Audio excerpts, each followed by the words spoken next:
Hello बच्चों, कैसे हैं आप लोग। उम्मीद करते हैं आप बिल्कुल स्वस्थ होंगे, मस्त होंगे और अपनी एग्जामिनेशन की तैयारी में व्यस्त होंगे। बच्चों, आज हम बात करने वाले हैं एग्ज़ाम की तैयारी के पर्पज़ से, है ना। सिलेबस चल रहा है अपने समय से, है ना। सारे साइंस के, इंग्लिश के, मैथ्स के क्लास आपको मिल रहे हैं। लगभग संस्थान में भी सिलेबस समाप्त हो चुका है। तो अब हम बात करेंगे कि इन बचे हुए जो कुछ दिन हैं, लगभग 2 महीना, है ना, इसमें हम लोग क्या करें कि हमारा स्कोर बढ़ेगा, है ना। अब इस पे काम होगा। अब आपको स्कोर देखना है, टारगेट दिखना है, 400 देखना है, 450 देखना है ना। फर्स्ट डिवीजन मतलब अब टारगेट अब आपको दिखना चाहिए। सिलेबस लगभग समाप्त हो चुका है। तो आज हम क्या बात करेंगे आपसे, आपके एग्जाम के पर्पज से, कि हमने विद्यार्थी को 3 कैटेगरी में बांटा, है ना। 3 लेयर। क्लास लगातार ऑफलाइन चल रहा है ना। हम लगातार 100, 150, 200 बच्चों से जुड़े हुए हैं, है ना। लगातार उनका टेस्ट हो रहा है, मूल्यांकन हो रहा है। उस पर हम देखें कि 3 कैटेगरी के बच्चे हैं। एक जो है सो लगभग फर्स्ट डिवीजन के पास पहुंच रहे हैं, 60% स्कोर के नज़दीक हैं।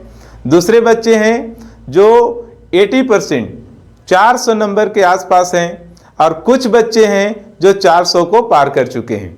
तो तीनों के लिए एक फिक्स योजना लेकर के आए हैं, एक प्रोग्राम लेकर के आए हैं। उसके तहत अगर आप चलते हैं तो सभी के नंबर में 30, 35, 40 नंबर का वृद्धि होगा, है ना। आप बहुत अच्छा मेहनत करें, ठीक है। और बहुत ज़्यादा ये टेंशन लेने की भी आवश्यकता नहीं है कि एग्ज़ाम आ गया, आप क्या पढ़ें, नया पढ़ें, है ना। अब आपको करना क्या है, जितना सिलेबस आपका हो गया है, जो एवरेज विद्यार्थी हैं, है ना, उन्हें क्या करना है कि आप अब प्रैक्टिस करें, है ना। क्वेश्चन ऑप्शन लिखने का, आंसर कैसे लिखना है, कैसे उत्तर देना है, इसका प्रैक्टिस करें। उसके लिए आपको क्या करना है, जो प्रीवियस ईयर्स के क्वेश्चंस हैं, क्वेश्चन बैंक मार्केट में मिलता है, आप वहां से परचेज करें, खरीदें उसे।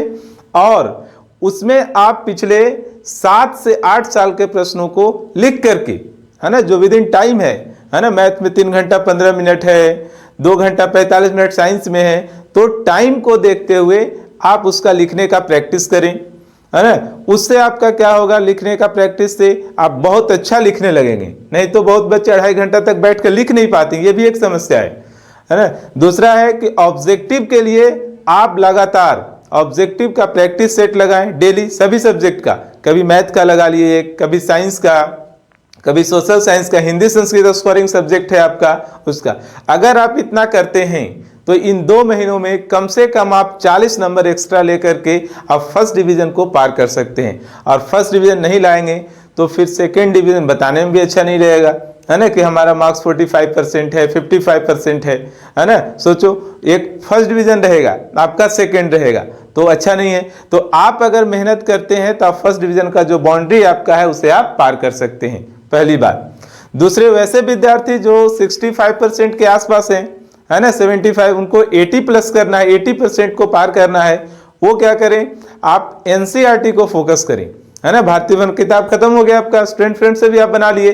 अब आप एनसीईआरटी को फोकस करें और कम से कम मैथ को 2 बार रिवीजन कर जाएं, है ना। सारा चैप्टर, आपका चैप्टर पॉइंट आउट नहीं करना है ना। जो बच्चे एवरेज हैं उनके लिए है कि हाँ, त्रिकोणमिति फोकस करेंगे, द्विघात को करेंगे, प्रोबेबिलिटी को करेंगे, है ना, सांख्यिकी को करेंगे, है ना। वो अपना टारगेट करें, एपीजीपी को करेंगे और कोऑर्डिनेट ज्योमेट्री को करेंगे। सिलेक्टेड चैप्टर वो पढ़ेंगे, लेकिन आपको सारा चैप्टर का रिवीजन कर जाना है और लगातार प्रैक्टिस करना है ना। समय देना है अपने आप को कम से कम 7 से 8 घंटा। और यही 2 महीना है जो आपके स्कोर को बढ़ा सकता है। इतना करने पर आप जरूर 400 के पार करेंगे। अब बात टॉपर कैसे पढ़ते हैं, है ना, वो स्कोर कैसे करते हैं, कि अभी जो पिछले साल का आपका टॉपर था वो 500 में 489 नंबर लाया है ना। तो बहुत कम डिफरेंस होता है ना।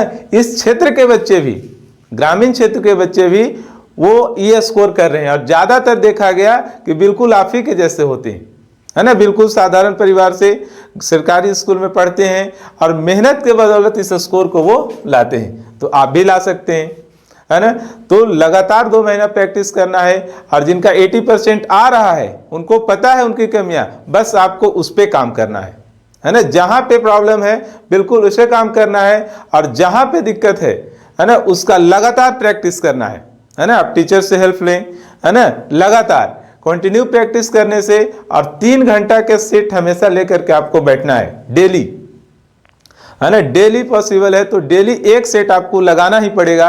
और दूसरा उपाय है कि एनसीईआरटी के जो दीर्घ उत्तरीय प्रश्न होते हैं, है ना, मैथ्स में, उसका प्रैक्टिस करने तो वो छूटने का डर रहता है। ऑब्जेक्टिव्स 100 है, ज़्यादा ऑब्जेक्टिव पे फोकस नहीं करना है, 50 ही आपको उसमें से करना है। तो बहुत बच्चे ऑब्जेक्टिव ले करके रट्टा मारते रहते हैं, है ना, वो वहीं पे पीछे हो जाते हैं। आपको लघु उत्तरीय प्रश्न लिखने का प्रैक्टिस करना है। ऑब्जेक्टिव में हमेशा डबल ऑप्शन है। साइंस में 80 में से आपको 40 करना है, हिंदी संस्कृत मैथ, है ना, ये 100 में से आपको मात्र 50 करना है। तो वो हो चुका है, बस आप देखते भी होंगे कि आपका वो कंप्लीट है। बस उसका सेट में जो प्रैक्टिस हो जाएगा वहीं पे है। बाकी आप मैथ हो, साइंस हो, हिंदी हो, संस्कृत हो, सबके लघु उत्तरीय और दीर्घ उत्तरीय प्रश्न को फोकस करना है और लगातार उसको लिखना है। और हाँ, वहाँ ध्यान देना है, केवल आपको वही प्रश्न में हाथ लगाना है जिस पे आप बिल्कुल 100% कमांड रखते हैं, है ना, अन्यथा जो ऑप्शंस है वो आपका फिर छूट जाएगा। तो इन सब बातों पे आप ध्यान रखेंगे और बिल्कुल टेंशन नहीं, है ना। समय बीतेगा, एग्जाम भी नज़दीक में आ जाएगा।